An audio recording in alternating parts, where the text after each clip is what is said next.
தூய்மையான ராம்ராஜ் பட்டு வேட்டி கட்டும்போது நல்ல எண்ணங்களை பிரதிபலிக்கும், வாழ்த்துக்களை வசீகரிக்கும். பியூரிட்டி அண்ட் பாசிட்டிவிட்டி, அதுதான் ராம்ராஜ் பட்டு வேட்டி.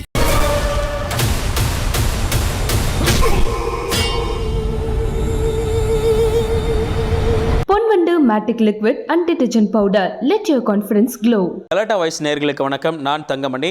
நம்மோடு பத்திரிகையாளர் கிரைம் செல்வராஜ் இருக்கார். அவரோட பேசுவோம். வணக்கம் சார். வணக்கம். இன்றைக்கி நம்ம பேச போகிறது பசுபதி பாண்டியன் கொலை வழக்கு. யார் இந்த பசுபதி பாண்டியன், அதை முதல்ல பார்த்துடலாம் சார். அதுக்கப்புறம் அவருடைய படுகொலை, அதுக்கு நடந்த ஸ்கெட்சு. ஏன்னா தமிழ்நாட்டையே ஒழிக்கிய விஷயம் இல்லைங்களா. கிட்டத்தட்ட தென் மாவட்டத்தை கலக்கின ஒரு பிரபல ரவுடி பசுபதி பாண்டியன். அவரை பற்றி சொல்லுங்கள். பசுபதி பாண்டியன் வந்து ஏப்ரல் மாதம் 13ஆம் தேதி 1960 பிறக்கிறாரு. மேலே அலங்காரத்தட்டு அப்படின்ற ஒரு கிராமம், அது திருச்செந்தூர் பக்கத்தில் இருக்கக்கூடிய அந்த கிராமம். அந்த கிராமத்தை சேர்ந்தவர், தூத்துக்குடி பக்கத்தில் இருக்குது. ஸோ இவர் பின்னாளில் இவர் தான் அந்த தேவேந்திரகுல வேளாளர் கூட்டமைப்பு அப்படின்ற ஒரு அமைப்பை உருவாக்குனதும் இவர் தான், அதுக்கான அச்சாரம் போட்டது. அதே மாதிரி இவரோட மனைவி ஜெசிந்தா பாண்டியன் அப்படின்றவங்க, அவங்க ஒரு மகள் இருக்காங்க, சந்தோஷ் பிரியா அப்படின்னு சொல்லி. இந்த அவங்களோட மனைவி ஜெசிந்தா பாண்டியன் வந்து இதே மாதிரி ஒரு கொலை முயற்சி ஒன்று நடக்குது. அந்த கொலை முயற்சி ஏப்ரல் 4, 2006 ஜெசிந்தா பாண்டியனை அவங்கள எப்போதும் என்றான்னு ஒரு ஊர், அந்த ஊரை கிராஸ் பண்ணி அவங்க கார் போகும்போது அவங்க மேலே அந்த கார் மீது ஒரு பாம்லாம் போடுறாங்க, கண்ட்ரி மேட் பாம்லாம். அப்போ போட்டு அட்டாக் பண்ணும்போது அதில் ஜெசிந்தா பாண்டியன் இறந்துடுறாங்க. ஆனால் அந்த காரில் அப்போது பசுபதி பாண்டியனும் இருக்கார். அவரை டார்கெட் பண்ணி தான் நடந்தது. ஆனால் அதில் அவர் எஸ்கேப் ஆகிட்டார். ஸோ இது மாதிரி அவங்க ஃபேமிலி அப்படின்னு பார்த்தீங்கன்னா, அதே மாதிரி நிறைய வாட்டி எவ்வளோ பேர் தலைவர்கள், இவர் வந்து ஒரு 18 கேஸ் இன்வால்வ்டு, ஒரு 3 தடவை குண்டர் சட்டத்தில் கைது செய்யப்பட்டு சிறைக்கு போயிருந்தாலும் இவர் மேலே நிறைய அந்த மாதிரியான அதாவது வழக்குகள் இருக்குது, கொலை வழக்குகள் இருந்தது. நிறைய கேஸ் அக்விட்டல் ஆகிடுச்சு. இவர் மேலே இருந்த குற்றம் நிரூபணமாகாதனாலையும், அப்புறம் பிறல் சாட்சியாக போய் நிறைய பேர் அவங்க சாட்சி சொல்ல வராதனாலையும் இவர் மீதான இந்த வழக்குகள் எல்லாமே இவர் அதிலிருந்து வெளியில் வந்துட்டார். இருந்தாலும் இவர் வந்து அவர் ஊரில் வந்து தங்க முடியாத ஒரு சூழல், அதாவது இவரோட சொந்த ஊர் எதுவோ அந்த சொந்த ஊருக்கே போக முடியாத மாதிரி அங்கே போலீஸே என்ன பண்ணுவாங்கன்னா, நீங்கள் இந்த ஊரை காலி பண்ணிவிட்டு எங்கேயாவது ஒரு இடத்துக்கு போயிருங்க, சேஃபான தூத்துக்குடியில் இருக்க வேண்டாம் அப்படின்னு கிட்டத்தட்ட 2-3 முறை அவருக்கு வந்து நோட்டீஸ் மாதிரி கொடுத்து அவரை அனுப்பிச்சே விட்டாங்க. அப்புறம் தான் அவர் மனைவி இறந்த பிறகு தான் அந்த அளவுக்கு அவருக்கு த்ரெட் இருந்தது. அதான் எப்படினாலும் இவரை டார்கெட் பண்ண போகிறாங்கன்ற மாதிரியான ஒரு சூழல் நிலவிட்டே இருந்ததுனால, ஸோ இது மாதிரி 2-3 முறை இவர் மேலே ஒரு அட்டாக் நடந்த மாதிரியே திரும்பி அவர் சுபாஷ் பண்ணையார் மேலேயும் ஒரு அட்டாக் நடந்தது. அதில் அவரும் எஸ்கேப் ஆனார். இந்த மாதிரி நிறைய 2 பேருக்குள்ள, அதாவது அந்த பண்ணையார்களுக்கும் இவருக்கும் இடையில இருந்த போட்டி வந்து தொடர்ச்சியாகவே போய்கிட்டு இருந்தது. சுபாஷ் பண்ணையார் தான் இப்போ உயிரோடு இருக்கிறது. அவரோட கசின் பிரதர் தான் இவர் இப்போ வெங்கடேச பண்ணையார். அவர் 2004 அவர் 2003 அவர் வந்து போலீஸ் என்கவுண்டரில் நுங்கம்பாக்கத்தில் வச்சு இறந்து போனார். ஸோ அவரோட மனைவி தான் ராதிகா செல்வி. அப்புறம் பின்னால் திமுகவில் சேர்ந்து அவங்க மத்திய எம்பி ஆகி மத்திய அமைச்சர் கூட ஆனாங்க, வெங்கடேச பண்ணையாரோட மனைவி. ஸோ இதில் வந்து பார்த்திங்கன்னா ஒரு உள்ளார்ந்த ஒரு அரசியல் இது. ஒரு 2 ஃபேமிலிக்குள்ளே நடந்த ஒரு தனிப்பட்ட ஒரு பிரச்சனை, 2 ஃபேமிலிக்குள்ளே நடந்த கொலை. இந்த கொலை தான் அப்படி பின்னாளில் வந்து ஒரு பெரிய அதாவது நாடார் வர்சஸ் பட்டியலின மக்கள்ன்ற மாதிரி ஒரு பெரிய ஒரு பூதாகரமாக வெடித்து வேறு லெவலுக்கு போயிடுச்சு. குறிப்பாக பார்த்திங்கன்னா இவர் வந்து பசுபதி பாண்டியனை பொறுத்த வரைக்கும் காலேஜுக்கு எதுக்கும் போகல. ஸ்கூலில் படித்ததும் பாதியிலே ட்ராப் அவுட். இவர் மேலே அலங்காரத்தட்டுன்னு அவரோட ஊர் இருக்கு இல்லையா, அந்த ஊர் பக்கத்தில் இருக்கக்கூடிய புல்லாவளின்னு சொல்லி ஒரு கிராமம் இருக்குது. அந்த கிராமம் வந்து ஒரு கோஸ்டல் வில்லேஜ். அந்த அம்மன்புரம் தான் ஆக்சுவலாக பண்ணையாரோட ஊர். இருந்தாலும் அந்த ஊரில் வந்து இந்த கோஸ்டல் வில்லேஜ் அப்படிங்கிறதுனால நிறைய அவங்களுக்குன்னு தோப்புலாம் இருக்குது, தோட்டம் இருக்குது, இதெல்லாம் இருக்குது. இந்த தோப்புகளில் வேலை பார்க்கறதுக்கு நிறைய பேர், ஒரு 30 ஃபேமிலிஸ் அங்கேயே தங்கியிருக்காங்க. இல்லை பக்கத்தில் இருக்கிறவங்க அங்கே போய் வேலை பார்த்துட்டு வருவாங்க. இந்த 30 ஃபேமிலியுமே வந்து பட்டியலின மக்கள் தான் வேலைக்கு போகிறது. அவங்களுக்கு கூலி சரியாக கொடுக்கறதில்ல. அப்புறம் அவங்கள வந்து இல்ட்ரீட் பண்ணுறது எல்லாம் அந்த அசுபதி பண்ணையாரும் அப்புறம் சிவசுப்ரமணிய பண்ணையாரும் இவங்கெல்லாம் பண்ணுறது. இதை வந்து யாரும் கேள்வி கேட்க முடியாது. ஏன்னா அவங்க தான் அந்த ஊருக்கே எஜமானர்கள் மாதிரி, உங்களுக்கு அந்த ஊரே அவங்களுக்கோடது தான் அந்த மாதிரி. அப்படி இருக்கும்போது இவங்களால் கேள்வி கேட்க முடியல. இவங்க இந்த பட்டியலின மக்களால் பெருசாக எதுவும் கேள்வி கேட்க முடியாது. கேள்வி கேட்டால் வேலைக்கு வர முடியாது. ஸோ அவங்களோட வாழ்வாதாரம் பாதிக்கப்படும். அப்படிங்கிறதுனால அவங்க என்ன யோசிக்கிறாங்கன்னா, இது இப்படியே போட்டுன்னு விட்டுறாங்க. அப்போது உள்ளே வர்றவர் தான் பசுபதி பாண்டியன் வராரு. வந்து இந்த மாதிரி விஷயங்களை நீங்கள் பண்ணக்கூடாது அப்படின்னு அவர் கேள்வி கேட்குறாரு. கேள்வி கேட்கும்போது தகராறு ஏற்படுது. இந்த தகராறு ஒரு கட்டத்தில் உச்சத்துக்கு போய் இவருங்க ஃபேமிலியை இவரை அடிக்க ட்ரை பண்ணி, இவரை கொல்லதுக்கு ட்ரை பண்ணி, இந்த மாதிரியெல்லாம் ரெண்டு தரப்பும் நடக்க ஆரம்பித்த பிறகு பசுபதி பாண்டியன் முடிவு பண்ணுறாரு, இதுக்கு மேலே நம்ம வந்து எதுவும் சும்மா இருக்கக்கூடாது அப்படின்னு. ஆனால் அதுக்கு முன்னாடியே இவரோட க்ரைம் ஹிஸ்ட்ரி வந்து ஸ்டார்ட் ஆகிடுச்சு. யாருன்னா பசுபதி பாண்டியனோட க்ரைம் வந்து அப்போவே அதுக்கு முன்னாடி ஒரு கிட்டத்தட்ட 1990களிலேயே ஸ்டார்ட் ஆகிடுச்சு. அதாவது இவர் சிலுவைப்பட்டியை சேர்ந்த மைக்கேல் அப்படின்றவரை 1990 ஆகஸ்ட் 31 கொலை பண்ணுறாரு. இந்த கொலை தான் வந்து இவர் ஃபஸ்ட்டு பண்ண முதல் கொலை. இந்த கொலை பண்ணும்போது அவருக்கு ஒரு 19-20 வயசு அந்த மாதிரி ஒரு டீனேஜ் பருவத்தில் இருக்கக்கூடிய ஒரு அந்த காலகட்டத்தில் தான் அந்த கொலை நடக்குது. இந்த கொலை நடந்ததுக்கான எக்ஸாக்டாக வந்து ரீசன் வந்து அதாவது போலீஸில் ஒரு வெர்ஷனும் அங்கே ஊரில் இருக்கக்கூடிய மக்கள் வேறு ஒரு வெர்ஷனும் சொல்லிகிட்டு இருக்காங்க. பட் இந்த கொலையில் இவர் இன்வால்வ்டு. இவர் நேரடியாகவே போய் கொலை பண்ணது உண்மை. அந்த கொலையில் இவர் கைது செய்யப்படுறாரு. அதே மாதிரி அதே 1990லேயே டிசம்பர் 25 தூத்துக்குடியை சேர்ந்த கிருஷ்ணராஜபுரம் அங்கே அந்தோணி சாமின்னு ஒருத்தர் கொலை செய்யப்படுறார். அந்த கொலையும் இவர் தான் பண்ணுறாரு.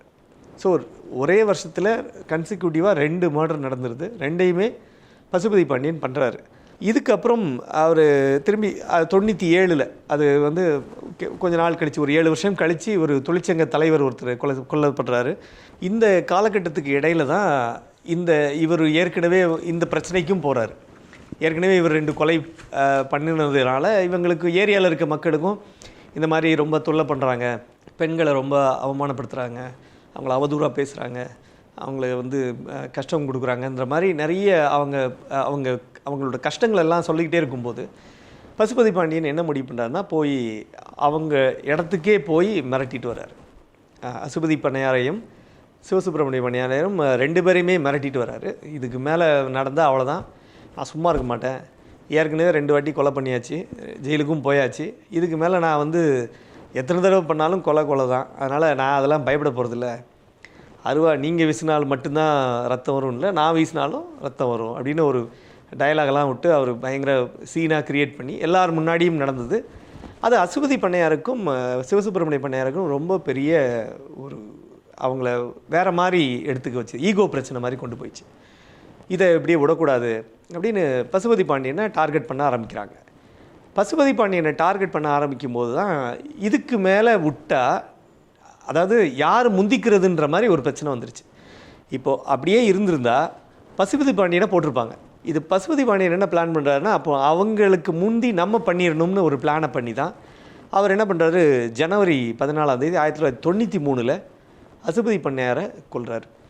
அதுவும் பசுபதி பண்ணையாரை எப்படி கொல்றாருன்னு பார்த்தீங்கன்னா, அவர் வீட்டுக்கே போய் வெட்டி சாவடிச்சுட்டு வராரு. இது வந்து பயங்கர அதாவது ஒரு டேரிங்காக பண்ணுறாரு. அது எல்லார் மத்தியிலையும் ஒரு பெரிய நம்மளோட குரல்லாம் வந்து கேட்கறதுக்கு ஒரு கடவுள் வந்துட்டாருடா, இவரை பிடிச்சிக்கணும், இவரை விட்டுறக்கூடாது அப்படின்னு இந்த பட்டியலின மக்கள் நிறைய பேர் அவரை ஃபாலோ பண்ண ஆரம்பிச்சிட்டாங்க. தேவேந்திர குலவேளாளர், ஆமாம், அவங்க எல்லாமே வந்து இவரை வந்து ஒரு தெய்வம் மாதிரி பார்க்க ஆரம்பிச்சிட்டாங்க. ஏன்னா இதுவரைக்கும் யாராவது கேள்வி கேட்க மாட்டாங்களான்னு நினச்ச மத்தியில் போய் தைரியமாக கொலையே பண்ணிட்டு வந்துட்டாருங்கிறது ஒரு பெரிய ஒரு ப்ரைடாக அவங்க பார்த்தாங்க. அவங்க சமுதாய மக்கள் ஒரு பெரிய வரவேற்பு இருந்தது. அவங்க எல்லாமே இவர் பசுபதி பாண்டியனை வந்து ஒரு பெரிய ஒரு ஹீரோ, மாஸ் ஹீரோ மாதிரி கொண்டு போயிட்டாங்க, சித்தரித்து அவங்க எடுத்து கொண்டு போக ஆரம்பிச்சிட்டாங்க. அப்போது தான் என்னாச்சுன்னா, தூத்துக்குடியில் ஒரு எஸ்டிடி பூத்தில் இவர் நின்று பேசிகிட்டு இருக்காரு. இது ஏற்கனவே இந்த கட்டத்துறை கொலையும் அப்படி தான் நடந்தது. இந்த எக்மோரில் உடுப்பி ஹோட்டல் பக்கத்தில் ஒரு ஃபோன் பூத்தில் இருந்து தான் ஃபோன் பண்ணிக்கிட்டு இருக்காரு பேசி. செல்வி நாடாரை கொன்ன கட்டத்துறை தான் வந்து கடப்பாறையால் செல்வி நாடாரை நெஞ்சில் குத்தி சாவடித்து, அதுவும் பாளையங்கோட்டை ஜெயில் வாசலில் அந்த வெளியிலேயே வந்து ஃபஸ்ட்டு ஒரு அலுமினிய பாமை போட்டு அதுக்கப்புறம் அவரை கடப்பாறையால் குத்தி சாவடித்த அவர் வந்து அங்கேருந்து தேவர்குளம் ஒரு பகுதியில் போய் பதுங்கியிருந்தார். அப்புறம் பின்னாளில் திரும்பி சென்னைக்கு வந்து இங்கே அவங்க வந்து சசிகலா கொஞ்சம் க்ளோஸு அப்படிங்கிறதுனால எம்எல்ஏ எலெக்ஷன் நிற்கலாம் அப்படின்னு ஒரு பிளானை போட்டு சென்னைக்கு வந்து இங்கே சீட்டு வாங்கிறதுக்காக இங்கே அவங்க தேவர் சமுதாய அந்த ஒரு இது அமைப்பு இருந்தது இங்கே யூனிட்டு. அந்த டாக்டர் நாயர் பிரிட்ஜுக்கு பக்கத்தில், உடுப்பி ஹோட்டல் பக்கத்தில் ஒரு ஆஃபீஸ் இருந்தது. அந்த ஆஃபீஸ்லேயே தான் இவர் தங்கியிருந்தார். அப்போது அங்கே பக்கத்தில் இருந்த எஸ்டிடி பூத்துக்கு டெய்லி ஒரு பர்டிகுலர் நேரத்தில் போய் ஃபோன் பண்ணுவார். எஸ்டிடி பூத்துலேருந்து பேசுவார். அது பேசும்போது தான் வந்து ராக்கெட் ராஜா டீம் வந்து அவரை மர்டர் பண்ணுவாங்க. ஸோ இந்த மாதிரியே ஒரு சம்பவம் அப்போது 93 ஏப்ரல் 21 நடக்குது. என்ன பிளான் பண்ணுறாங்கன்னா, பசுபதி பாண்டியன் கொலைக்கு பழி வாங்கிறதுக்காக பசுபதி பாண்டியனை போடுறதுக்கு ஒரு ஸ்கெட்ச் போட்டிருக்காங்க. ஸ்கெட்ச் போட்டது சிவசுப்பிரமணிய நாடாரும் அவர் சிவசுப்பிரமணிய பண்ணையாரும். அப்புறம் அப்போல்லாம் வெங்கடேச பண்ணையார் உள்ளே வரல.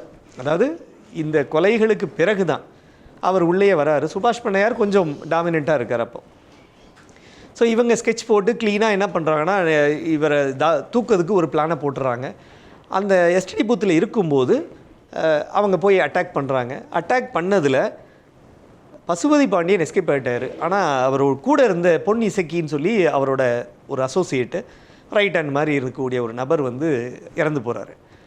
இந்த கொலைக்கு அவரால் பசுபதி பாண்டியனால் அதை ஏற்றுக்க முடியல. ஏன்னா அவருக்கு ரொம்ப ரைட் ஹேண்டாக இருந்த ஒரு முக்கியமான வலதுகரமாக செயல்பட்ட ஒரு நபர், அவர் இப்படி ஆயிடுச்சே அப்படின்றதுனால அவர் அதுக்கு பழி வாங்கிறதுக்காக திரும்பி அதே வருஷம் ஜூலை 8 93 சிவசுப்பிரமணிய பண்ணையாரை கொல்றார். ஒரே ஃபேமிலியில் 2 பேர் இறந்து போகிறாங்க. கசின்ஸ் தான். 2 பேர் இறந்து போகிறதுக்கு பிறகு அதுக்கப்புறம் தான் ஏற்கனவே சுபாஷ் பண்ணையார் உள்ளே இருக்கார், ஃபீல்டில் இருக்கார். சும்மா அதாவது ரொம்ப பெரிய லெவலில் உள்ளே இறங்கலை, ஒரு ரவுடிசம் எதுவும் பண்ணலை. அப்போ தான் வெங்கடேச பண்ணையார் இந்த 2 கொலைகளுக்கும் பழி வாங்கிறதுக்காக தான் உள்ளவே அதாவது எப்படி ஒரு ஒரு இதில் உள்ள இறங்குற மாதிரி இவர் வந்து என்ன பிளான் பண்ணுறாருன்னா, நம்ம இதுக்கப்புறம் நம்ம சும்மா இருக்க முடியாது, நம்ம இறங்கி கொஞ்சம் அவங்களுக்கும் யாருன்னு காட்டணும், ப்ரூவ் பண்ணணும், அவங்களுக்கு ஒரு லெசன் கற்றுக் கொடுக்கணுன்ற மாதிரி அவர் உள்ளே இறங்குறார். இந்த சம்பவத்துக்கு பிறகு தான் அப்போ போலீஸுக்கு தெரிஞ்சிருச்சு. ஏன்னா இப்போது நிறைய பேர் இப்போ நீங்கள் ஊரெலாம் போனீங்கன்னா, இப்போ திருநெல்வேலி டிஸ்ட்ரிக்ட்டு, தூத்துக்குடி இந்த மாதிரி டிஸ்ட்ரிக்ஸ்லாம் நீங்கள் போகும்போது, கோவில்பட்டி விருதுநகர் இந்த மாதிரி போகும்போதெல்லாம் புதுசாக ஒரு போலீஸ் ஆஃபீஸர் போகிறாங்க அப்படின்னா முதல்ல கேட்குற கேள்வி, ஐயா எந்த ஜாதி அப்படி தான் கேட்பாங்க. அதாவது போலீஸே அப்படி தான் கேட்பாங்க. அப்படி இருக்கும்போது உங்களுக்கு அந்த ஜாதி அரசியல், அதாவது இது ஒரு பக்கம் தனியாக இருந்தாலும் போலீஸ் காவல்துறையிலையும் ஜாதி இருக்கிறது ரொம்ப வெளிப்படைத்தன்மையாக இருக்கும். இன்றைக்கி வரைக்கும் அது இருக்குது. அதனாலேயே பார்த்தீங்கன்னா, இப்போ நீங்கள் இமானுவேல் சேகரனோட குரு பூஜைக்கு ஒரு டீமை கொண்டு போய் போடுவாங்க. அதில் குறிப்பாக தேவர் சமுதாயத்தை சேர்ந்தவங்களை கொண்டு போய் போட மாட்டாங்க. வேறு சமுதாய போலீஸ் ஆஃபீஸர்ஸ் எல்லாம் போடுவாங்க.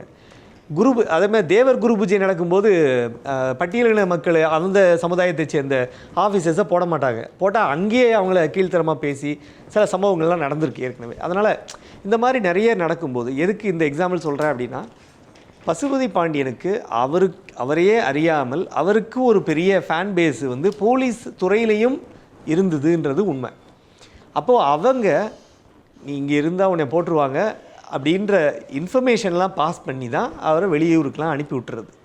ஸோ அங்கே இருக்க வேணாம் அப்படின்ற ஒரு முடிவு பண்ணி அவரை வந்து வேறு இடம் சேஃப்டியாக ஒரு இடத்துக்கு போகணும். அப்படிங்கும்போது அவர் ஒரு சேஃப்கார்டாக அந்த நந்தவனத்துப்பட்டின்னு சொல்லி திண்டுக்கல் பக்கத்தில் இருக்கக்கூடிய ஒரு கிராமம் தான், அந்த ஊர் அவர் போகிறாரு.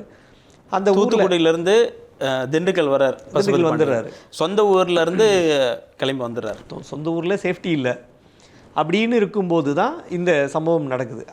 அதுக்கு அப்புறம் தான் இது எல்லாமே நடந்தது. 93 பீரியட்லேயே இதெல்லாம் நடந்தாலும் அதுக்கப்புறம் தொடர்ச்சியாக இவங்களை பசுபதி பாண்டியனை இவங்க டார்கெட் பண்ணுறதும் பசுபதி பாண்டியன் அவங்கள டார்கெட் பண்ணுறதும் மாறி மாறி நடந்துக்கிட்டு தான் இருக்குது. அதில் வந்து எந்த இதுவும் இல்லை, சளைச்சவங்களும் இல்லை, இவங்களும் விட்டு கொடுக்கல. அவங்க விடாக்கண்ணன் கொடாக்கண்ணன் மாதிரி தான் இவங்களும் விட்டு கொடுக்குறதில்ல, அவங்களும் விட்டு கொடுக்க கண்டினியூஸாக எங்கே வாய்ப்பு கிடைக்குதோ போடணும். ஸோ அப்படி போகும்போது தான் அந்த 2006 ஏப்ரல் 4 எப்போதும் மன்றான் அப்படின்ற ஒரு இடத்துல இவங்க ஒரு மேரேஜ் ஃபங்க்ஷனுக்காக ஒருத்தர் சந்திக்க அங்கே அந்த ஃபங்க்ஷன் அட்டன் பண்ணுறதுக்கு வரும்போது தான் இவங்க கார் மேலே அந்த கண்ட்ரி மேட் பாம் போட்டு அட்டாக் நடக்குது. அந்த அட்டாக் நடக்கும்போது அதில் அவங்க மனைவி அவங்க ஜெசிந்தா பாண்டியன் வந்து இறந்துடுறாங்க. பசுபதி பாண்டியன் லக்கியாக கொஞ்சம் காயத்தோடு தப்பிச்சிட்டாரு. அப்புறமும் அவருக்கு வந்து தூத்துக்குடியில் என்ட்ரி பண்ணக்கூடாதுன்ற ஒரு நோட்டீஸை கொடுத்து அவரை திருப்பி அனுப்பிச்சிட்டாங்க. நீங்கள் இதுக்கு மேலே இங்கே இருக்கக்கூடாது அப்படின்னு சொல்லி அதுக்கப்புறம் திரும்பி அவர் திண்டுக்கல் போயிட்டார். ஸோ இப்படி ஒரு அட்டாக்கு மாறி நடந்துகிட்டு இருந்த காலகட்டத்திலேயே ஜனவரி 10, 2012 பசுபதி பாண்டியன் கொல்லப்படுறாரு. நந்தவனத்துப்பட்டின்னு சொல்லி அவங்க திண்டுக்கல் பக்கத்தில் இருக்கக்கூடிய அந்த கிராமத்திலேயே வச்சு அவர் வீட்டிலேயே வச்சு கொல்றாங்க. இந்த கொலைக்கான பேக்ரவுண்ட் ஒர்க்குன்னு பார்த்தீங்கன்னா, அதாவது ரொம்ப நாள்பட்டு ஒர்க் பண்ணது. இப்போ கிட்டத்தட்ட பல ஆண்டுகள் ரொம்ப பழி வாங்குறதுக்காக நடந்த வெயிட் பண்ணி கொன்ன இது. ஈவன் இந்த மயிலை சிவகுமார் கொலையில் கூட தோட்டம் சேகர், ஆக்சுவலாக தோட்டம் சேகரோட பையன் வந்து குழந்தையாக இருந்தான், சின்ன குழந்தையாக இருந்தான். தோட்டம் சேகரை கொலை பண்ணும்போது அதுக்கு பழி வாங்கிறதுக்காக அவங்க அம்மா, அதாவது தோட்டம் சேகரோட மனைவியும் அந்த பையன் குட்டி பையனாக இருந்தவன் வளர்ந்து இப்போ 20-25 வயசு இருக்கும்போது இப்போ போய் கொலை பண்ணான். அது மாதிரி பழி வாங்குறதுக்கு அவங்க ரொம்ப நாள் காத்திருந்து வெயிட் பண்ணி பண்ண கொலை அது. அதே மாதிரி எடுத்துக்கிட்டிங்கன்னா இந்த கொலையிலையும் 93 அந்த 2 கொலை நடக்குது. அதுக்கப்புறம் 2003 அவர் வெங்கடேச பண்ணையார் வந்து போலீஸ் என்கவுண்டரில் இறந்து போகிறாரு. அதுக்கப்புறம் அவங்களுக்கு அந்த அதாவது போலீஸ் என்கவுண்டர்லேயே இறந்ததுனால அவங்களால அதிலேருந்து வெளியில் வர முடியல. சுபாஷ் பண்ணையாரும் அதுக்கப்புறம் தலையெடுக்கிறாரு, திரும்பி நிறைய விஷயங்களை நடத்தி. அப்பவும் வெங்கடேச பண்ணையார் இருக்கும்போதும் அவர் வழி நடத்திக்கிட்டு தான் இருந்தார். பட் வெங்கடேச பண்ணையார் ரொம்ப ஃபார்வேர்டாக போய் அடிக்கடின்ற லெவலுக்கு போய் இறங்கி பண்ணுற ஆள். சுபாஷ் பண்ணையார் கொஞ்சம் வெயிட் பண்ணுன்னு சொல்லி பண்ணுற ஆள். ஸோ அப்படி இருக்கும்போது சுபாஷ் பண்ணையார் மீதும் ஒரு தாக்குதல்லாம் அட்டாக்லாம் நடந்தது. அதுலேயும் அவர் அதில் தப்பிச்சார். இந்த சம்பவத்துக்காக ரொம்ப நாள் வெயிட் பண்ணாங்க. அதாவது எப்படின்னா, இப்போ நம்ம ஒரு எக்ஸாம்பிள் வந்து ஒரு சில அக்யூஸ்ட்லாம் பிடிக்கிறதுக்கு போலீஸே என்ன பண்ணுவாங்கன்னா, ஒரு மாறுவிடத்தில் போய் ஒரு 10 நாள் 1 மாதம் தள்ளுவண்டியில் ஒரு பழம் வைக்கிறது, இது பண்ணுறது, இந்த மாதிரி நிறைய ஒரு டாக்டிக்லாம் பண்ணி தான் சில விஷயங்களை கண்டுபிடிப்பாங்க. அது மாதிரி இவங்களும் ஒரு நாள் பட்டு, அதாவது இவங்களால் எந்த பிரச்சனையும் இல்லை அப்படின்ற மாதிரி புதுசாக ஒரு டீமை உள்ளே இறக்குறாங்க. அப்படி இறக்குன டீம் தான் அந்த நிர்மலா தேவின்னு சொல்லி ஒரு கேரக்டர். இந்த நிர்மலா தேவி என்ன பண்ணுறாங்கன்னா, அந்த ஊருக்கு குடிபெயர்ந்து போகிறாங்க. இந்த குடிபெயர்ந்து போகிறது தூத்துக்குடியிலேருந்து போகிறாங்க. இல்லை தூத்துக்குடியெலாம் கிடையாது. நீ அப்படிலாம் ஈஸியாக கண்டுபிடிச்சிருவான். தூத்துக்குடின்னு தெரிஞ்சாலே முதல்ல ஸ்கெட்ச் போட்டுருவாங்க, இது பண்ணுவாங்க. தூத்துக்குடி கிடையாது, அவங்க வேறு ஒரு ஊர்லேருந்து அங்கே போகிறாங்க. ஆனால் இவங்களை அனுப்புகிறதே பண்ணையார் டீம் தான் அனுப்புது. அவங்களுக்கு கொடுக்கப்பட்ட அசைன்மெண்ட்டே அவரோட மூவ்மெண்ட்டை வாட்ச் பண்ணு. பசுபதி பாண்டியன் எங்கே போகிறாரு, எங்கே வராரு, என்ன பண்ணுறாரு, அவரோட டெய்லி ரொட்டீன் என்ன, இதை வாட்ச் பண்ணி தகவல் கொடுக்கணும். இதுதான் விஷயம். அதே மாதிரி நம்ம தகவல் சொல்லும்போது ஒரு டீம் வருவாங்க, அவங்கள உன் வீட்டில் அடைக்கலம் கொடுக்கணும். அடைக்கலம் கொடுத்த பிறகு நீங்கள் வந்து அவங்களுக்கு வந்து அவங்க தேவையான பொருட்கள் அவங்க எடுத்துகிட்டு போவாங்க. இந்த கொலை பண்ணுறதுக்கான இது கொலைக்காக தான் இதுக்கான முயற்சின்ற எல்லா விஷயமும் அதில் சொல்லப்பட்டிருந்தாலும், அதில் அவங்க வந்து அவங்களுக்கு அடைக்கலம் கொடுத்து அவங்களுக்கு தேவையான சில விஷயங்கள் ஹெல்ப் பண்ணணுன்றது தான் அவங்களுக்கு கொடுக்கப்பட்ட அசைன்மெண்ட்டு. நிர்மலா தேவி அதை கரெக்டாக பண்ணாங்க. அப்படி பண்ணும்போது பார்த்திங்கன்னா, அதில் அந்த பக்கம் நீங்கள் சும்மா, அதாவது ஒரு வீட்டு பக்கம் போயிட்டு, அதுவும் பசுபதி பாண்டியன் இருக்கிற தெரு பக்கமே போக முடியாது. போனால் அந்த தெருவில் இருக்கக்கூடிய கடை, அங்கே சைடில் உட்காந்து பேப்பர் படிச்சுட்டு இருக்கவர், அப்புறம் அதே மாதிரி அந்த தெருவில் வீடுகள் இருக்குன்னா வீட்டு வாசலில் உட்காந்து யாராவது ஃபோன் பேசிகிட்டு இருப்பாங்க. இது மாதிரி இருக்கிற நபர்கள் எல்லாருமே பசுபதி பாண்டியனோட அசோசியேட்ஸாக இருப்பாங்க, தெரிஞ்சவங்களாக இருப்பாங்க, வேண்டியவங்களாக இருப்பாங்க.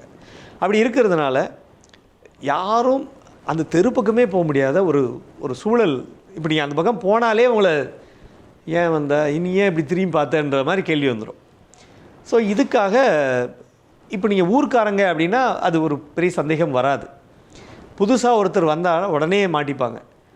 அதே மாதிரி அந்த நந்தவனத்துப்பட்டிங்கிற அந்த ஊரே பார்த்தீங்கன்னா, அந்த கிராமம் முழுக்கவுமே இவங்களோட எல்லாருமே இவங்க சொந்தக்காரங்களாக தான் இருப்பாங்க. அதை மீறி யாரும் உள்ளே வந்துடவே முடியாது அப்படிங்கிறது அவரோட பலம் அப்படின்னு அவர் ரொம்ப நம்பிக்கையாக இருந்தார். அந்த பலத்தை தான் அந்த ப்ரீச் பண்ணி இந்த டீம் உள்ளே போய் இருந்து அப்புறம் பசுபதி பாண்டியனை கொல்னாங்க. இதில் இன்னொரு விஷயம், எவ்வளோ நாள் அவங்க அந்த ஏரியாவில் இருக்காங்க கொலை பண்ண போனவங்க? இல்லை, கொலை பண்ண போகிறவங்க கடைசியாக ஒரு 2 நாளைக்கு முன்னாடி தான் வராங்க. அதுக்கு முன்னாடிலாம் வரல. நீங்கள் ரொம்ப நாளாக இருந்தால் ஈஸியாக கண்டுபிடிச்சிடுவாங்க. அவர் நிர்மலா தேவி தான் ரொம்ப நாளாக இருக்காங்க, வருஷக்கணக்காக இருக்காங்க. அப்படி இருக்கும்போது அவங்க வீட்டில் இவங்களுக்கு அடைக்கலம் கொடுக்குறாங்க. அடைக்கலம் கொடுக்கும்போது அவங்க வராங்க. வந்து நேராக அவங்க இது பண்ணும்போது அந்த வீட்டில் வந்து அவங்க உள்ளே வெயிட் பண்ணிகிட்டு இருக்கும்போது அவங்களுக்கு சாப்பாடு போட்டு அங்கேயே தூங்க வச்சு எல்லாமே இருக்காங்க. அதுக்கப்புறம் இவங்களோட மூமெண்ட்டை வந்து அவங்களுக்கு தகவலாக கொடுக்கப்படுது. இந்த மூமெண்ட் தகவல் கொடுக்கப்படுது அப்படின்னும் போது ஒரு விஷயம் பார்த்திங்கன்னா, ஒரு தெரு இருக்குது. தெருவில் எதிரில் பசுபதி பாண்டியனோட வீடு, அவர் இருக்கக்கூடிய வீடு. அங்கே அவங்களுக்கு சாப்பாடு சமைச்சு போடுறது, இது சாப்பாடை கூட செக் பண்ணி தான் ஒருத்தர் கொடுப்பாங்க. அவருக்கு என்ன கொடுக்குறாங்களோ எல்லாமே ஒருத்தர் ட்ரையல் பண்ணி டெஸ்ட் பண்ணி பார்த்து தான் அவருக்கு கொடுப்பாங்க. ஒரு சினிமாவில் வர ஒரு பெரிய தாதா மாதிரி தான். ஏன்னா அவருக்கு அவ்வளவு த்ரெட் இருக்குங்கிறது எல்லாருக்கும் புரிஞ்சுக்கிட்டதுனால அப்படி பண்ணாங்க.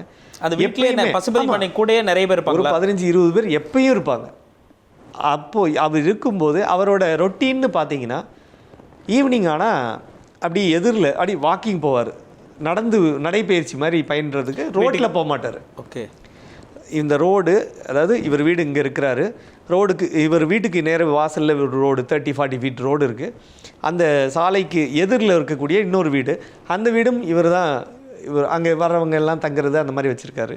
ஸோ அந்த வீட்டில் போய் அங்கே நடைப்பயிற்சி போகிறதுக்கான ஒரு சின்ன ஒரு இது இருக்குது. வீட்டுக்குள்ளேயே நடப்பார். அந்த நம்ம ஒரு முற்றம்னு சொல்லுவாங்க இல்லையா, நம்ம ஊர் பக்கம்லாம் அந்த முற்றம் மாதிரி இருக்கும். ஸோ அது வழியாக அப்படி நடந்துக்கிட்டே இருக்கிற மாதிரி அவர் நடைப்பயிற்சி பண்ணிட்டு அப்புறமா கொஞ்சம் நேரம் அந்த சேரில் கொஞ்ச நேரம் ரிலாக்ஸ் பண்ணிவிட்டு அதுக்கப்புறம் இங்கே வருவார். வந்தார்னா சாப்பிட்டுட்டு மறுபடியும் படுத்துருவார். இதுதான் அவரோட ரொட்டீனாக இருக்குது. ஸோ இப்போது இவர் இந்த வீட்டிலேருந்து எதிரில் போகணும். போய் எவ்வளோ நேரம் அங்கே இருக்கார் அப்படின்னு பார்த்தீங்கன்னா, அந்த வாக்கிங் போகிறது மட்டும் ஒரு 1 hour போவார். அதுக்கப்புறம் அந்த ரிலாக்ஸ் பண்ணுறது ஒரு 15-20 நிமிஷம். இந்த சமயத்தில் இந்த வீட்டில் இருக்கக்கூடிய இவருக்கு பாடி கார்ட்ஸாக இருக்கக்கூடிய அவங்க அடிப்பொடிகள் எல்லாமே ஒரு 15-20 பேர் எப்பயும் இருப்பாங்க. ரோட்லேயும் இவங்க ஆளுக்கு தான் மூமெண்ட் இருந்துகிட்டே இருக்கும். எதிரில் போன பிறகும் அங்கேயும் வாசலெல்லாம் ஆள் நிற்கும், உள்ளேயும் போக முடியாது அவ்வளோ ஈஸியாக. ஸோ இப்படி இருக்கும்போது எப்படி உள்ளே போய் கொலை பண்ணுறது, எந்த டைமில் பண்ணுறதுன்றது தான் இவங்களோட சேலஞ்சாக இருந்தது. ஸோ இவங்க சிறுக பொருளெல்லாம் உள்ளே கொண்டு போய் சேர்த்துட்டாங்க நிர்மலா தேவியோட வீட்டில். ஒரே நாளில் அருவா கத்தின்னு எடுத்துகிட்டு போயிட முடியாது. அதனால் எல்லா பொருளையும் கொண்டு போய் சேஃப்டி பண்ணி அங்கே வச்சுட்டாங்க. உருண்டையிலேருந்து எல்லாமே ரெடி பண்ணி வச்சுக்கிட்டாங்க. ஒருவேளை சேஃப்டி இருந்தால் தேவைப்பட்டால் அதை நீங்கள் கண்ட்ரி மேட் பாமையும் வீசி டைவர்ட் பண்ணிவிட்டு நம்ம சில விஷயங்கள் பண்ணணுன்றதுக்காக அவங்க அதை ஏற்பாடும் செய்ய வச்சுருக்காங்க. இப்போது அதுக்கப்புறம் தான் என்ன நடக்குதுன்னா, அவங்க டார்கெட் பண்ண விஷயம் என்னென்னா, அவர் எப்போ ரிலாக்ஸ் பண்ணி உட்கார்ந்துருக்காரோ அப்போ தான் அவரை கொலை பண்ணணும். ஆனால் எதிரில் அவரோட வீட்டில் இருக்கக்கூடிய அந்த அடிப்பொடிகள் என்ன பண்ணுவாங்க, இவர் உள்ளே ரிலாக்ஸ் பண்ணிக்கிட்டு இருக்கக்கூடிய அந்த வீட்டு வாசலில் இருக்கக்கூடியவங்க எப்படி அவங்கள சமாளிக்கிறது, இது பெரிய சேலஞ்சாக இருந்தது.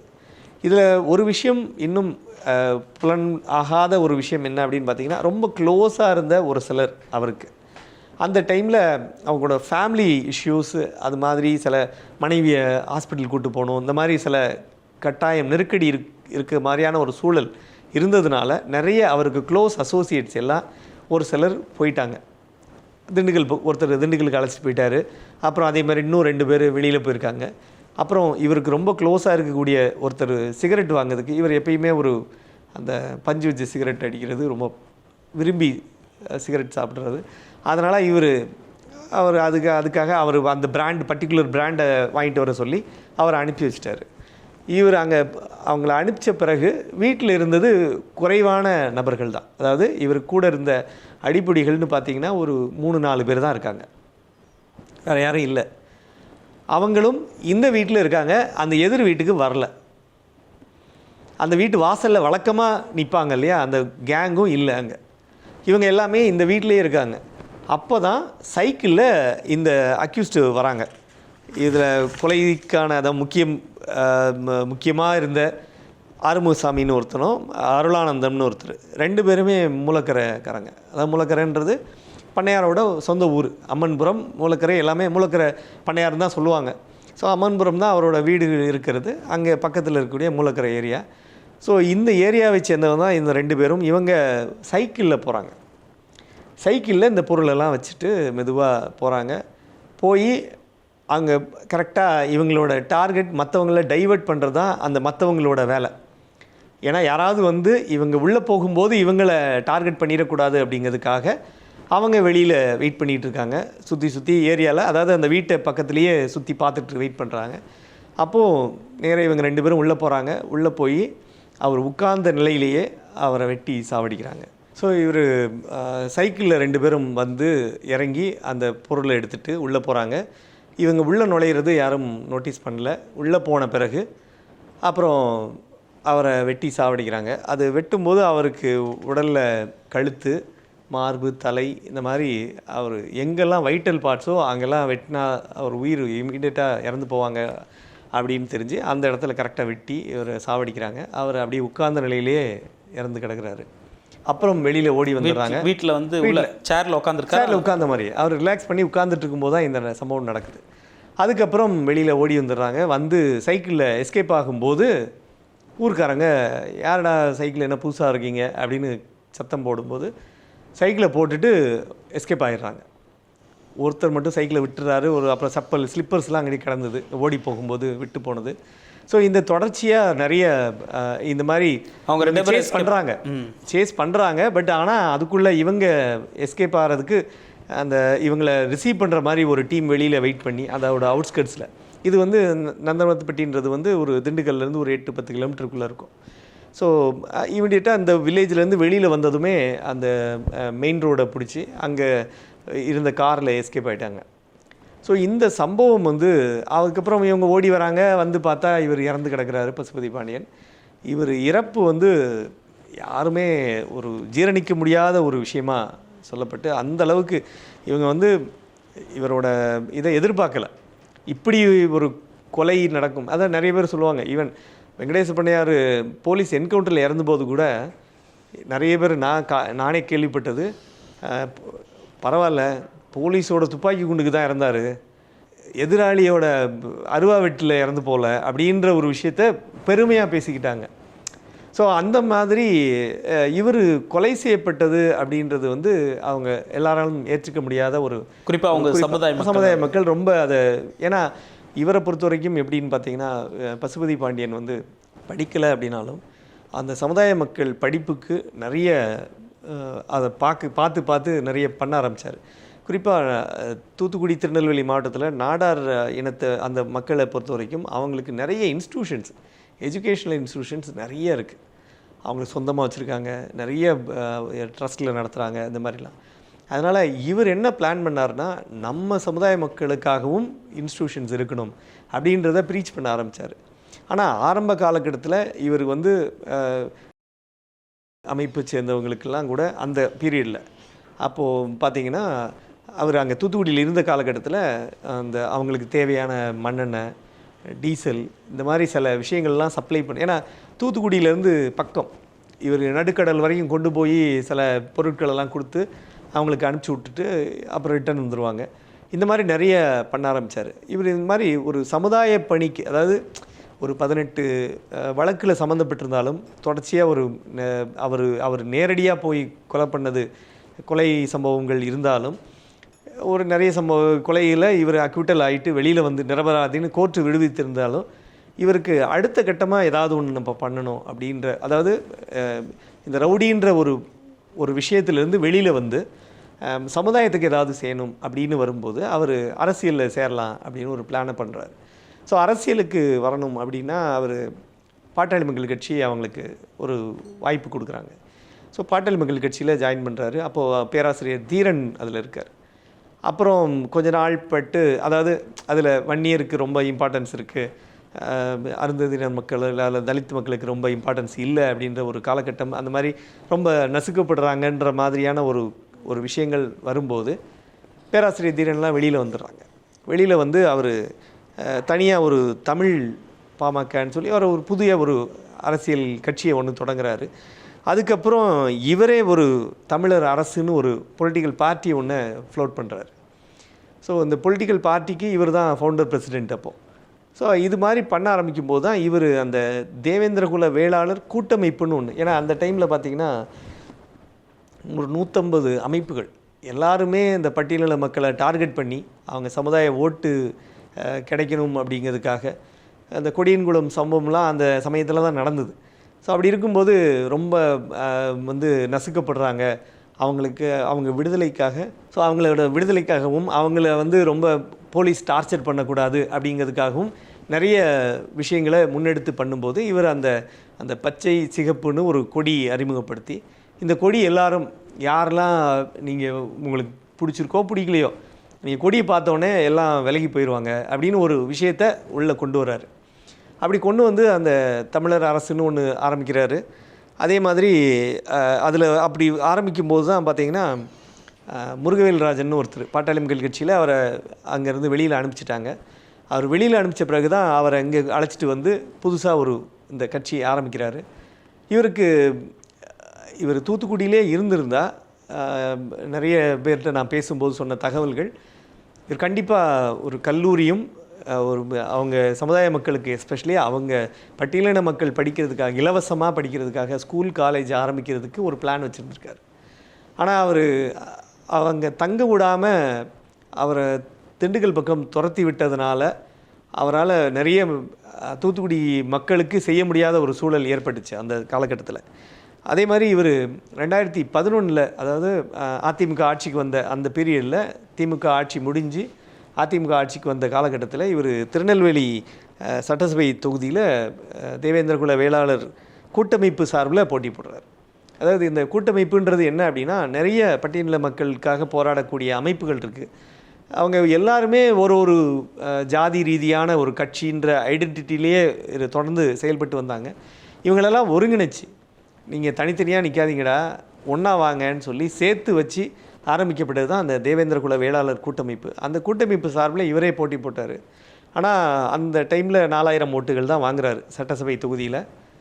ஒரு 4000ங்கிறது ரொம்ப மோசமும் கிடையாது. ஏன்னா இப்போ நம்ம பார்க்குற நிறைய அரசியல் கட்சிகள், புதுசாக வந்த அரசியல் கட்சிகளாக இருக்கட்டும், இப்போ அந்த மாதிரிலாம் நிறைய கம்மி ஓட்டுகள்லாம் வாங்குகிறாங்க. அதுக்கு இவர் பெட்டராக வாங்கியிருக்காரு அப்படின்னு சொல்லலாம். பட் இருந்தாலும் அவரோட அந்த அரசியல் கனவு அதோட கொஞ்சம் நீர்த்து போன மாதிரி ஆயிடுச்சு. ஏன் அப்படின்னா, இவருக்கு பெரிய ட்ரீம்லாம் இருந்தது. ஒரு எம்எல்ஏ ஆகிட்டா நம்ம இப்படி பண்ணணும் அப்படி பண்ணணுன்ற நிறைய ட்ரீம் எல்லாம் அந்த சட்டசபை தேர்தல் முடிவு வந்து மாற்றி எழுதிடுச்சு. அதுக்கப்புறம் முழுக்க அவர் அந்த தோல்வியை வந்து அவரால் ஜீரணிக்க முடியாதனால திரும்பி ரொம்ப இதில் ஈடுபடலை. அதாவது அரசியலுக்கு ரொம்ப வராமல் நீங்களே எல்லாம் பாருங்கன்னு சொல்லிவிட்டு இவர் முழுக்க திண்டுக்கல்லே தான் இருந்தார். அப்படி இருந்த காலகட்டத்தில் தான் 2012 இவர் கொல்லப்படுறாரு. அதே மாதிரி இந்த கொலை தொடர்பாக சுபாஷ் பண்ணையார் பேர், அதாவது இவங்க நேரடியாக சுபாஷ் பண்ணையார் கொலைக்கு வரலனாலும் இந்த கொலை தொடர்பாக வந்து இதில் தொடர்புடைய நிறைய பேரை வந்து போலீஸ் அப்போ கைது பண்ணாங்க. சுபாஷ் பண்ணையார் பேரும் அதில் இருக்குது. அப்படி இருக்கும்போது ஒரு 15-16 பேர்கிட்ட அரெஸ்ட் ஆனாங்க. இவங்க அந்த ஏற்கனவே நான் சொன்ன அந்த ஆறுமுகசாமி, அருளானந்தம் இவங்க எல்லாமே இருக்காங்க. இவங்கெல்லாம் அப்புறமா திரும்பி கோர்ட்டில் சரண்டர் ஆனாங்க. இந்த வழக்கு தொடர்பாக சரண்டர் ஆனாங்க. சரண்டர் ஆன பிறகு இந்த வழக்கு எங்கே கொலை நடந்ததோ அங்கே தானே ஜூரிஸ்டிக்ஷன் கோர்ட்டில் தானே விசாரணை நடக்கும். அப்படிங்கிறனால அவங்க எப்போ இந்த வழக்கு விசாரணை வாய்தா எப்போல்லாம் வருதோ அப்போல்லாம் கோர்ட் விசாரணைக்கு வரணும். அது வந்துட்டு போகும்போது ஒரு தடவை அவங்கள ஸ்கெட்ச் போட தூக்கிறதுக்கு பிளான் பண்ணுறாங்க பசுபதி பாண்டியனோட ஆட்கள். அப்படி ஒரு நாள் பண்ணும்போது என்ன ஆச்சுன்னா, சுபாஷ் பண்ணையார் வந்து வரல. அவர் கோர்ட்டுக்கு அப்பியர் ஆகலை, இன்னொருத்தர் அப்பியர் ஆகலை. மொத்தம் இந்த அரெஸ்டான டோட்டல் அக்யூஸ்டில் இவங்க 2 பேர் மட்டும் வரல.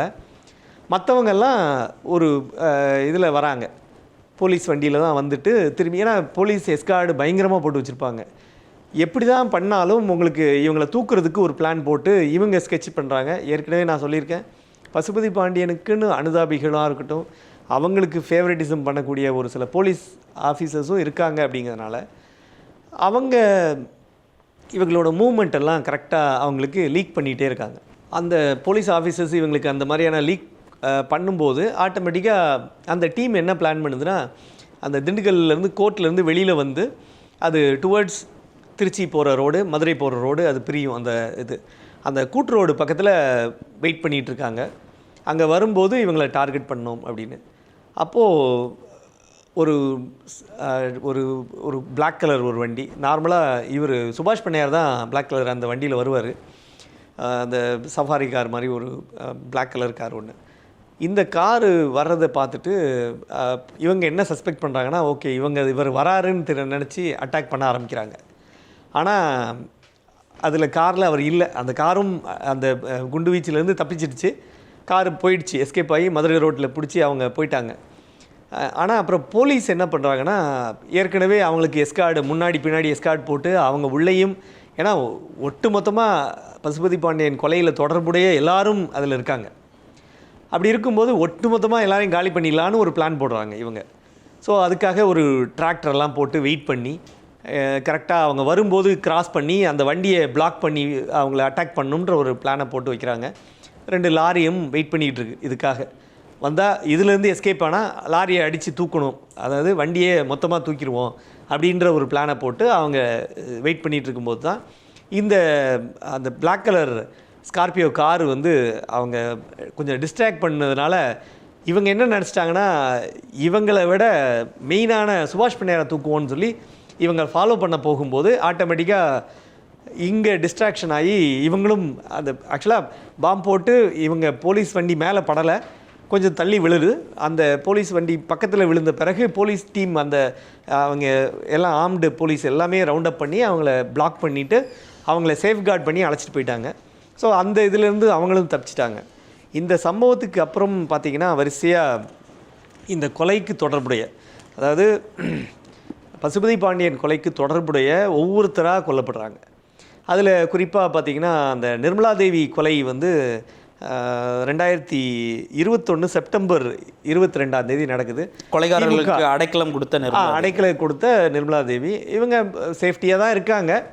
பட் செப்டம்பர் 22 2021 திமுக ஆட்சிக்கு வந்த பிறகு, மு.க. ஸ்டாலின் முதலமைச்சராக பதவியேற்ற பிறகு இந்த கொலை நடக்குது. இந்த கொலை நடந்தது மட்டும் இல்லாமல் நிர்மலாதேவியோட தலையை வெட்டி எடுத்துகிட்டு போய் பசுபதி பாண்டியன் எங்கள் வீட்டில், அங்கே நந்தனவத்துப்பட்டி எங்கள் வீட்டில் இருந்தாரோ அந்த வீட்டு அருகே, அவங்க எங்கே கொல்லப்பட்டாரோ அந்த வீட்டு அருகே அவரோட தலையை போட்டுட்டு போகிறாங்க. அங்கே ஒரு போர்டு டிஜிட்டல் ஃப்ளெக்ஸ் பேனர் இருக்குது, அந்த இடத்துல அவங்க தலையை வச்சுட்டு போகிறாங்க. இந்த மாதிரி பண்ண ஆரம்பித்த உடனே பழிக்கு பழி, அதான் நீ பண்ணதுக்கு உனக்கு அப்படின்ற மாதிரி. அடுத்து இது பார்த்திங்கன்னா ஒரு பாட்ஷா என்ற மாடசாமின்னு ஒருத்தர், புறா மாடசாமின்னு ஒருத்தர், அப்புறம் ஆறுமுகசாமி, அப்புறம் நிர்மலாதேவி ஏற்கனவே சொல்லியாச்சு, ஒன்றிய கவுன்சிலர் முத்துப்பாண்டின்னு ஒருத்தர். ஸோ இப்படி வரிசையாக கொல்லப்படுறாங்க இந்த கொலையில். வந்து சுபாஷ் பண்ணையரோட அவங்க ஆட்கள். அதே மாதிரி அந்த சுபாஷ் பண்ணையரோட அவங்க தோட்டத்துக்கே போய், அதாவது அவரோட தோட்டம் வந்து தூத்துக்குடி பக்கத்தில் இருக்குது, அந்த தோட்டத்துக்கே போய் 2 பேர் அங்கே இருக்காங்க. அந்த கொலையில் தொடர்புடையவங்களில் ஆக்சுவலாக என்ன பிளான்னா, சுபாஷ் பண்ணையார் அங்கே இருக்க போகிறாரு, அவரை கொல்ல போகிறோன்ற மாதிரி அவர் தோட்டத்துக்கு போய் அவர் அங்கே இல்லாதனால 2 பேர் இருக்கிறவங்கள கொண்டுட்டு போயிட்டாங்க. இதே மாதிரி தொடர்ச்சியாக அந்த சிவசுப்பிரமணியம்னு ஒரு மர்டர் நடக்குது. இது வந்து ஒரு தலித் ஒருத்தர் பழி வாங்கிறதுக்காக கொல்லப்படுறாரு. அவரும் 2021 தான் அந்த கொலை நடக்குது. அதாவது இந்த நான் சொன்ன நிர்மலாதேவி கொலை வந்து 22 நடக்குது. இது 1 நாள் 2 நாள் முன்னாடி நடக்குது. இது செப்டம்பர் 20 நடக்குது. இவர் கொலை பண்ணி அவரையும் அவரோட இந்த தலித் அந்த பையனையும் கொன்று அவரை தலையை துண்டித்து கொள்கிறாங்க. இது இந்த டீம் பண்ணுது, சுபாஷ் டீம் பண்ணுறாங்க. அவங்க டீம் பண்ண பிறகு பதிலுக்கு அப்புறமா என்ன நடக்குதுன்னா, 2 நாள் கழித்து இந்த கொலையில் தொடர்புடைய இன்னொருத்தர் மாரியப்பன் சொல்லி அவரை என்ன பண்ணுறாங்கன்னா, அவர் தலையை துண்டித்து எங்கே சிவசுப்பிரமணியத்தை வெட்டி கொண்டாங்களோ அந்த இடத்துல கொண்டு போய் அந்த மாரியப்பன் தலையை வச்சுட்டு போகிறாங்க. ஸோ இந்த மாதிரி அதனால தான் திமுக ஆட்சிக்கு வந்த பிறகு பார்த்திங்கன்னா தலைவெட்டி கொலை நிறைய நடக்குது அப்படின்ற ஒரு விஷயத்தை முன்னெடுத்து அரசியல் ரீதியாகவும் நிறைய பேர் பேச ஆரம்பித்தாங்க. ஸோ அதுக்கப்புறம் டிஜிபி சைலேந்திரபாபு நேரடியாக போய் இந்த விஷயங்களெல்லாம் சார்ட் அவுட் பண்ணுறதுக்கு பேசி நிறைய விஷயங்கள் முன்னெடுத்து அப்புறம் எல்லாம் கண்ட்ரோல் ஆச்சு. ஸோ இந்த மாதிரி இந்த கொலை இதோடு நிற்க போகிறதில்ல. கண்டிப்பாக அவர் அதாவது பசுபதி பாண்டியனோட அடிப்பொடிகள் கண்டிப்பாக அடுத்த என்ன டார்கெட் வச்சுருக்காங்கன்னா, அவங்க அவர் சுபாஷ் பண்ணையாரை தாக்குதல் நடத்தி அவரை கொல்றதுக்கு அடுத்த கட்ட முயற்சிகள் தொடர்ந்து முயற்சி பண்ணிக்கிட்டு தான் இருக்காங்க. பட் அவரும் எவ்வளவு சேஃப்டியாக இருக்க முடியுமோ அவ்வளோ சேஃப்டியாக தான் பண்ணிக்கிட்டு இருக்காரு. இவ்வளவும் போகிறதுக்கு அதாவது இதில் வந்து என்னென்னா, இழப்புகள் 2 தரப்புலையும் இருந்தாலும் அவங்க வந்து இது ஒரு 2 ஃபேமிலிக்குள்ளே நடந்த இனிஷியலாக ஃபேமிலிக்குள்ளே நடந்த ஒரு சின்ன பிரச்சனை, அது அரசியலாகி ஒரு 2 சமுதாயம் சண்டை போடுற மாதிரி ஒரு பெரிய ஒரு அதாவது போர்க்களமான மாதிரியான ஒரு சூழலை உருவாக்கிடுச்சு. இது பசுபதி பாண்டியன் கொலையோடு நிற்க போகிறதில்ல. அதுக்கப்புறம் இப்போ 4-5 மர்டர்ஸ் நடந்துடுச்சு. இப்போ இதுக்கு பழி வாங்கிறதுக்கு திரும்பி ஒரு டீம் ஒர்க் அவுட் பண்ணிட்டு தான் இருக்காங்க. கண்டிப்பாக இதில் வந்து போலீஸ் என்ன அப்படின்னா, செத்து போகிறவனும் நல்லவன் இல்லை, சரி போகிறான் அப்படின்ட்டு இவங்க அதை ஒரு கண்டும் காணாமல் சில விஷயங்களை பண்ணிகிட்டு இருக்காங்க. ஸோ அதனால் வந்து இந்த கொலை இதோடு நிற்க போகிறதில்ல. கண்டிப்பாக இது தொடர்ச்சியாக நிறைய நடக்க வாய்ப்பு இருக்குது. போலீஸ் இன்னும் கொஞ்சம் சூதானமாக நடக்கலைன்னா இன்னும் இந்த மாதிரி தலைவெட்டி கொலைகளோ இல்லை அந்த மாதிரி பழிக்கு பழி கொலைகளோ தொடர்ந்து நடக்க வாய்ப்பு இருக்குது. இந்த தலையை வெட்டி சமர்ப்பணம் பண்ணுறது, டெடிகேஷன் பண்ணுறது, பழிக்கு பழி பண்ணிட்டோம் பாருங்கள் அப்படிங்கிறது உண்மையிலேயே 2001 இந்த காலகட்டத்திலலாம் அதிகமாக அதை பார்த்தோம். குறிப்பாக கடலூர்லலாம் அது அதிகமாக நடந்தது.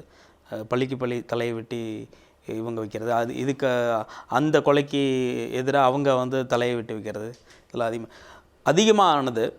இந்த மாதிரி கொலைகள்லாம் தவிர்க்கப்படணும். காவல்துறையை இதை தடுக்கணும், ரவுடிசத்தை ஒழிக்கணும், அதெல்லாம் நடக்கணும் நம்ம நம்புவோம். நன்றி சார். தூய்மையான ராம்ராஜ் பட்டு வேட்டி கட்டும்போது நல்ல எண்ணங்களை பிரதிபலிக்கும், வாழ்த்துக்களை வசீகரிக்கும். பியூரிட்டி அண்ட் பாசிட்டிவிட்டி, அதுதான் ராம்ராஜ் பட்டு வேட்டி.